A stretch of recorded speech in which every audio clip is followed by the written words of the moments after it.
The ocean was unnaturally calm that morning, a flat gray surface, stretching endlessly beneath a silent sky, as if the world itself were holding its breath. And far below that quiet surface, an American submarine drifted through the Pacific like a wounded animal.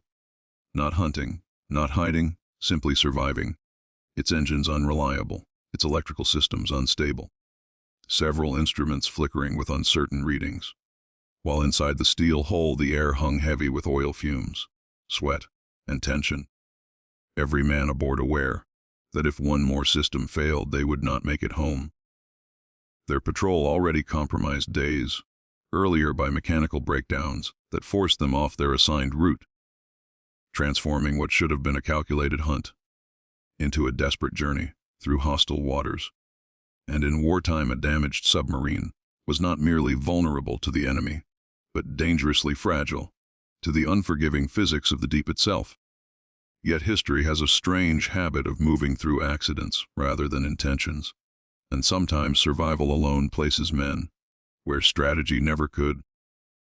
The commander stood silently in the control room listening, rather than looking, because beneath the ocean sound travels farther than sight, every vibration a message, every echo a clue. And at first the sonar operator believed the faint return to be interference, an irregular pulse buried in background noise. But then it came again, stronger, structured, repeating with mechanical precision. Not one signal but several, layered and rhythmic.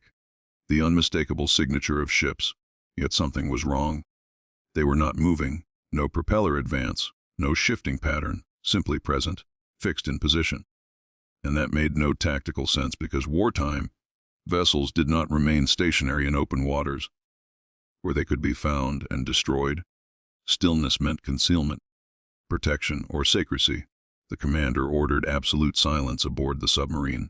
Engines reduced, movement slowed, men stepping carefully as if the ocean itself might hear them, and on minimal power they advanced, minutes stretching into long measured time, while the ocean floor beneath them gradually rose, depth indicators shifting, water temperature subtly changing, charts suggesting nothing of importance in this region, yet sonar revealing structured reflections, hard angles, repeating forms that nature did not create, harbor walls, docking shapes, metallic clusters aligned with deliberate geometry, and slowly an impossible conclusion formed, not through announcement, but through shared realization.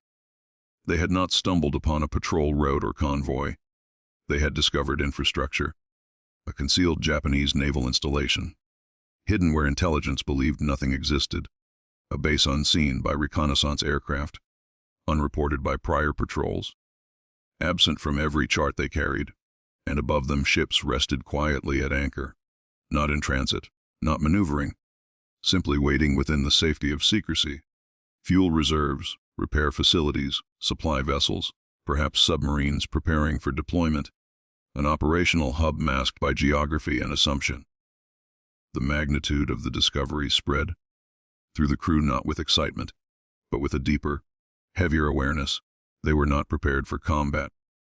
They were barely operational, and they were now inside the defensive perimeter of an installation that likely believed itself invisible. The submarine had entered danger by accident and remained alive only because no one knew it was there. Shallow terrain restricted maneuverability.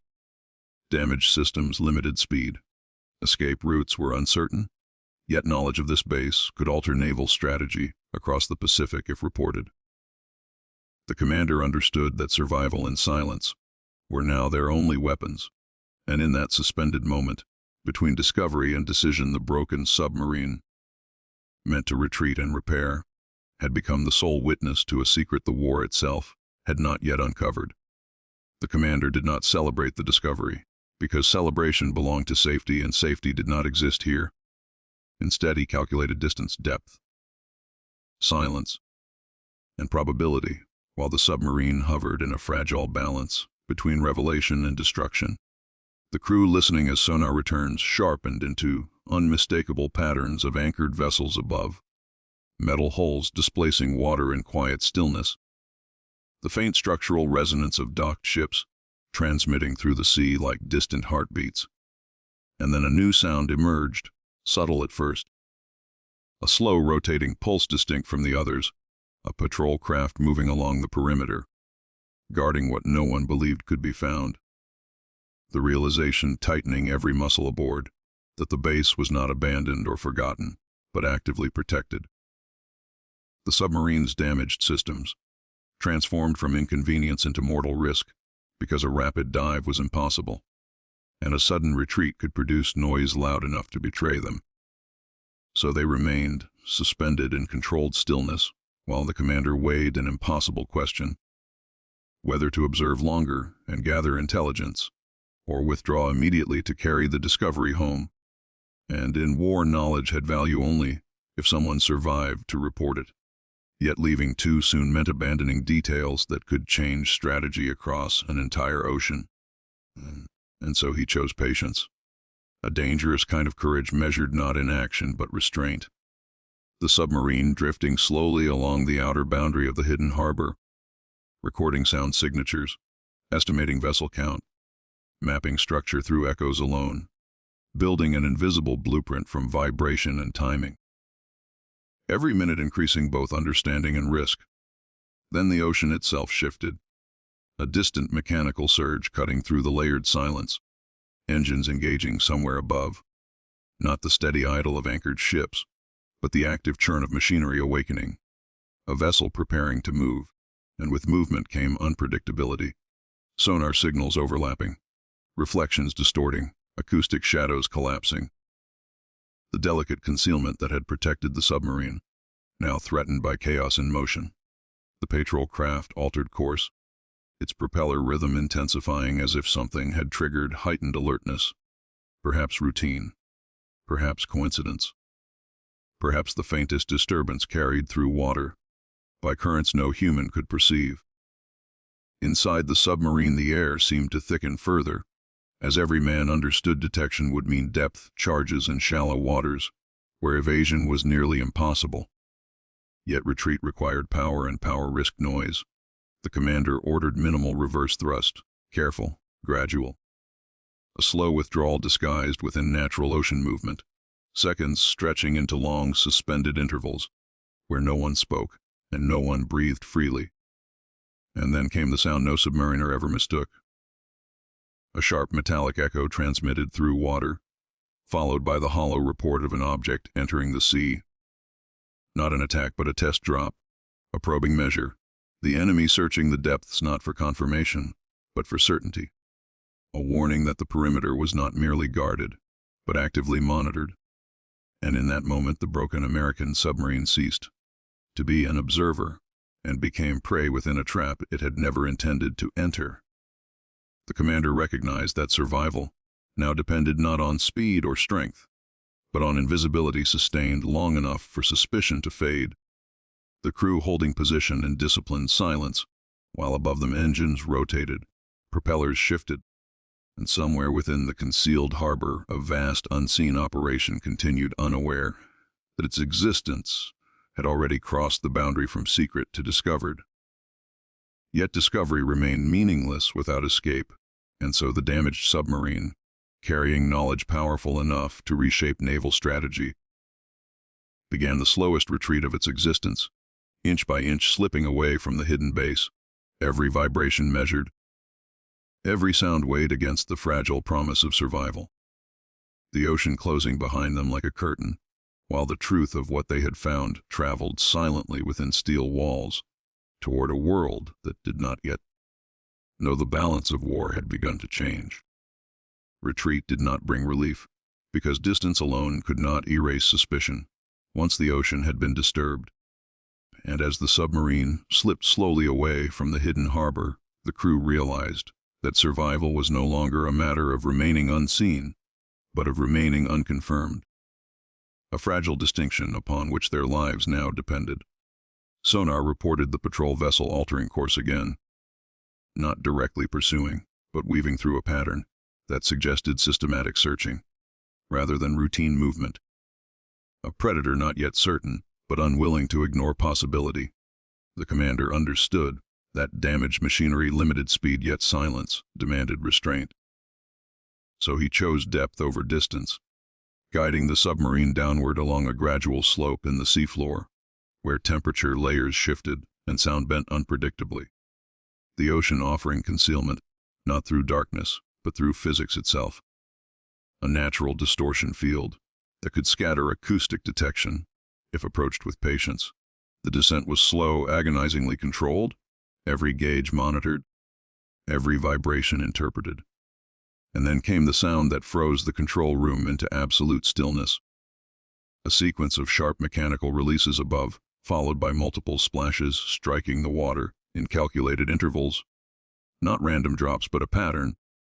Depth charges entering the sea not to destroy, but to provoke, to force movement, to reveal the invisible through reaction. The submarine remained motionless, engines idle, metal hull absorbing pressure while the ocean compressed around them. Seconds passed. Then the first detonation bloomed in the distance.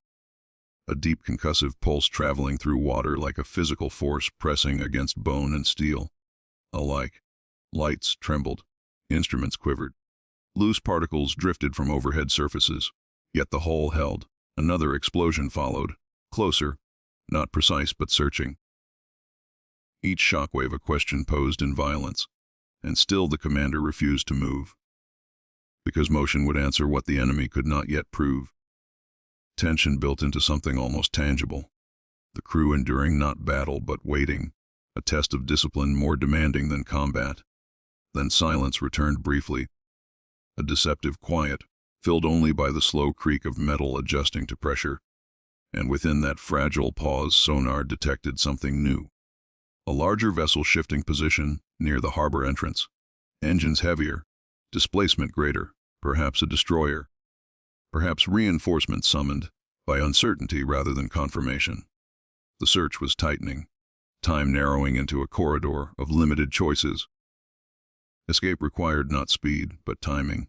The commander waited for the moment when layered noise above created a masks strong enough to hide controlled movement. And when multiple propellers overlapped in chaotic rhythm, he gave the order, minimal forward thrust, gradual ascent along a different thermal boundary, a silent climb hidden within acoustic confusion. The submarine responding like a wounded creature mustering final strength, systems straining yet holding, distance slowly increasing between them, and the hidden installation that had nearly become their grave. Minutes passed, then more, until sonar signatures thinned and organized patterns dissolved into open ocean randomness. No pursuit, no confirmation. Only the immense, indifferent sea surrounding them once again. But survival alone was not victory, because the greater weight they carried was knowledge. Precise awareness of a secret base, its location, its structure, its strategic significance, intelligence capable of altering operations across an entire theater of war. And as the submarine turned toward friendly waters, the crew understood that history sometimes hinges not on planned missions or superior force, but on endurance within uncertainty. A broken vessel sent home for repairs had instead uncovered a hidden stronghold. And though the ocean would soon erase every trace of their presence, the information they carried would travel farther than any torpedo ever fired, crossing thousands of miles toward command centers, where maps would be redrawn and decisions reshaped. And somewhere behind them, the concealed Japanese base continued its operations unaware that its invisibility had already ended. Its existence no longer protected by secrecy, but marked quietly within the memory of men who had survived by refusing to be seen. The submarine emerged from the hidden waters with systems still strained, hull battered by pressure and near-contact shock waves. Yet every man aboard carried more than exhaustion. They carried knowledge, a secret mapped in sonar returns, in memory, in careful notes that could rewrite strategy across the Pacific. And as they navigated back toward friendly currents, the reality of what had occurred settled over them like a heavy fog. They had survived not through luck or strength, but through discipline, patience, and an intimate understanding of their vessel's limits. The hidden Japanese base they had discovered was no ordinary installation but a hub of command, supply, and repair. a place whose existence could explain past enemy movements, influence future operations, and shift the balance of local naval power. Intelligence officers would later analyze their observations, matching echo patterns to maps, referencing engine sounds to vessel types, the data becoming actionable insight that would inform convoys, attacks, and patrol strategies. And yet the greatest irony remained that a broken submarine, considered unfit for critical missions, had stumbled into the theater of war in a way no superior plan could have predicted. The vessel that should have retreated in obscurity instead became the silent witness to a secret the enemy assumed eternal. And as the crew finally exhaled after hours of tension, repairs underway and charts recorded, they realized that survival alone had transformed them into instruments of change. The Pacific itself returning to normalcy above while below. The submarine carried within it proof that accidents can shape destiny, that in war even failure has the potential to uncover truths hidden from reconnaissance. And as the American vessel finally headed toward safety, limping yet triumphant in the quietest sense, history had already begun to turn. For knowledge had been gained, the enemy unknowingly revealed, and the course of subsequent engagements subtly altered by men and a machine that had persisted not because of power, but because of endurance, vigilance, and the strange fortune that sometimes chooses the broken to witness what the strong cannot see. As the submarine finally gained open water, and the distant hum of the hidden harbor faded into the background, the crew began to process the magnitude of their accidental discovery, each man aware that what they had seen was more than enemy ships or docks. It was a fully operational, concealed Japanese base, invisible to intelligence, untouched by reconnaissance. A place whose very existence challenged assumptions about enemy capabilities and reach. And while the vessel limped forward on fragile systems, the commander meticulously recorded every observation, noting vessel types, anchoring patterns, defensive structures, and logistical setups, understanding that these details were more valuable than any immediate tactical advantage, for war is won as much by knowledge as by firepower, and the silent transmission of that information to naval command could redirect fleets, adjust convoy routes, and shift entire operations without a single shot being fired. The irony that a malfunctioning submarine, a vessel once deemed unreliable, had achieved what planned patrols had not was not lost on the men, their survival and careful observation proving that endurance, patience, and acute awareness could accomplish what strategy sometimes failed to achieve. As days passed, analysts at headquarters would reconstruct the base from the sonar readings, the echo patterns, the recorded propeller signatures, and suddenly intelligence that once assumed gaps in enemy presence was complete, revealing vulnerabilities that could be exploited in future missions. Yet for the crew themselves, the immediate reality remained stark and personal. The sea is unforgiving, the margin for error infinitesimal, and the line between life and death measured in inches, in seconds, in the ability to remain calm, while the world above remains oblivious to your presence. And so as the submarine continued its slow journey home, limping but intact, every man aboard carried not only fatigue, but a profound sense of having altered the course of conflict through observation alone, the war itself subtly shifting because of them. And while the ocean returned to its indifferent calm, the secret base remained, unchanged above the water, yet forever exposed in the minds of those who had survived to witness it, a silent monument to the unpredictable ways in which accidents, endurance, and careful calculation can intersect to reveal truths that even the most meticulous plans fail to uncover.